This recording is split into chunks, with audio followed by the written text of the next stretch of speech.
আসসালামু আলাইকুম ভিউয়ার্স, নতুন আরেকটি ভিডিও নিয়ে আপনাদের মাঝে হাজির হয়েছি। আর আজকের রেসিপিতে আমি আপনাদের সাথে শেয়ার করব নান রুটির রেসিপি। তো আশা করছি ভিডিওটি আপনাদের কাছে ভালো লাগবে। তো আজকের রেসিপিটি তৈরি করার জন্য আমি এখানে নিয়ে নিব 4 কাপ পরিমাণ ময়দা। তো আপনারা চাইলে আটাও ইউজ করতে পারেন, কোনো প্রবলেম নেই, তবে ময়দাটা ইউজ করলে এটার অরিজিনাল টেস্টটা পাবেন। তো যেহেতু আমি 4 কাপ নিয়েছি সেই অনুযায়ী আমি সব ইনগ্রেডিয়েন্টস দিব, কিন্তু আপনারা চাইলে কিন্তু 1 কাপ পরিমাণ নিয়ে নিতে পারেন। আর সেই 1 কাপ পরিমাণ ময়দার জন্য কতটুকু সব ইনগ্রেডিয়েন্টস লাগবে সেটাও আমি আপনাদেরকে বলে দেব। তো এখানে আমি 4 টেবিল চামচ পরিমাণ চিনির গুঁড়ো দিয়েছি। আপনারা চাইলে চিনিটাও ইউজ করতে পারেন, তবে চিনিটা কিন্তু যদি আপনারা 1 কাপ ময়দা নেন 1 টেবিল চামচ পরিমাণ চিনি ইউজ করবেন।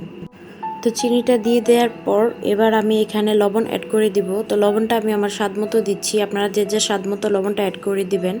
লবণ অ্যাড করার পর এবার প্রতি 1 কাপ ময়দার জন্য 1 চা চামচ পরিমাণ ইস্ট আমি এখানে দিয়েছি।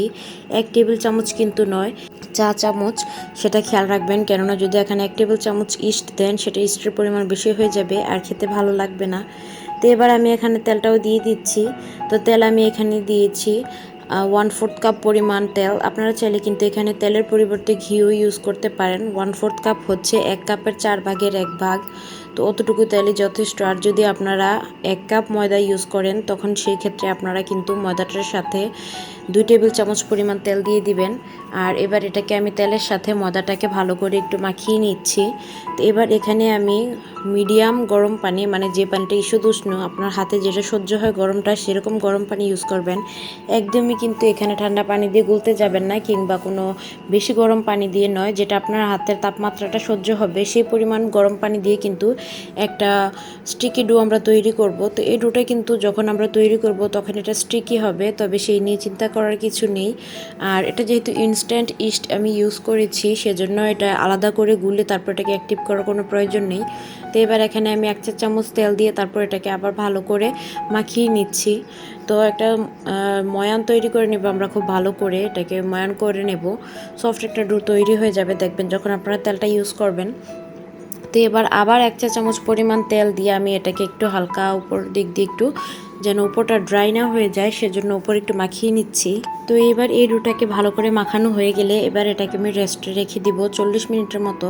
তো আপনাদের হাতে যদি সময় থাকে আপনারা চাইলে এটাকে ওভারনাইট রেখে দিতে পারেন। তো আমার হাতে সময় খুবই কম ছিল সেজন্য আমি জাস্ট আপনাদের সাথে রেসিপিটা শেয়ার করার জন্য 40 মিনিটের মতো রেখে দিয়েছি। একটু গরম জায়গায় রাখার চেষ্টা করবেন, এতে ইস্টটা খুব ভালোভাবে অ্যাক্টিভ হবে। আর এটা কিন্তু ঢাকনা দিয়ে ঢেকে রাখতে হবে। তো 40 মিনিট পর দেখতেই পাচ্ছেন আমার ডোটা কিন্তু খুব সুন্দরভাবে ফুলে গিয়েছে। আর এবার এটা থেকে এভাবে হাতে টেনে টেনে আমি ভিতরের বাতাসটাকে বের করে নিচ্ছি, তারপর এটাকে আমরা ভাগ করে নেব। তো এটাকে হাতে এভাবে যেভাবে দেখতে পাচ্ছেন ঘুরিয়ে দিচ্ছি, এটার কারণ হচ্ছে এতে করে ডোটা অনেকটা মসৃণ হয় আর দেখতেও ভালো লাগে সেজন্য। তো এবার ডোটাকে যখন একটু ভালো করে ময়ান করে নিব, আবার যেন এর ভিতরে থাকা যত এয়ার বাবলস রয়েছে সবগুলো বের হয়ে যায়। তো সবগুলো যখন বের হয়ে যাবে এরপর এটাকে আমি ভাগ করে নেব। তো ভিউয়ার্স, ভিডিওটি দেখতে দেখতে আপনাদের কাছে একটা ছোট্ট রিকোয়েস্ট রইল, ভিডিওটি যদি আপনাদের কাছে হেল্পফুল মনে হয় বা আপনাদের কাছে ভালো লেগে থাকে প্লিজ আমার চ্যানেলটি সাবস্ক্রাইব করবেন। সাবস্ক্রাইব করে পাশে থাকা যে বেল আইকনটি রয়েছে তার অল অপশনে ক্লিক করে দিবেন। এতে করে এরপর আমি কোনো ভিডিও আপলোড করলে তার নোটিফিকেশন আপনাদের কাছে সাথে সাথে পৌঁছে যাবে। আমি আপনাদের সাথে বিভিন্ন রকমের সহজ রেসিপি এবং ঘরোয়া উপায়ে সব রেসিপি শেয়ার করার চেষ্টা করি। তাই আমি আমার ডিসক্রিপশন বক্সে বাকি রেসিপিগুলোর লিঙ্ক দিয়ে দিব, আপনারা চাইলে আমার চ্যানেলটি ঘুরে আসতে পারেন। আশা করছি আপনাদের কাছে ভালো লাগবে। আর অবশ্যই আমার ভিডিওটি আপনাদের ফ্রেন্ডস অ্যান্ড ফ্যামিলির সাথে শেয়ার করবেন, একটি লাইক দিয়ে দিবেন।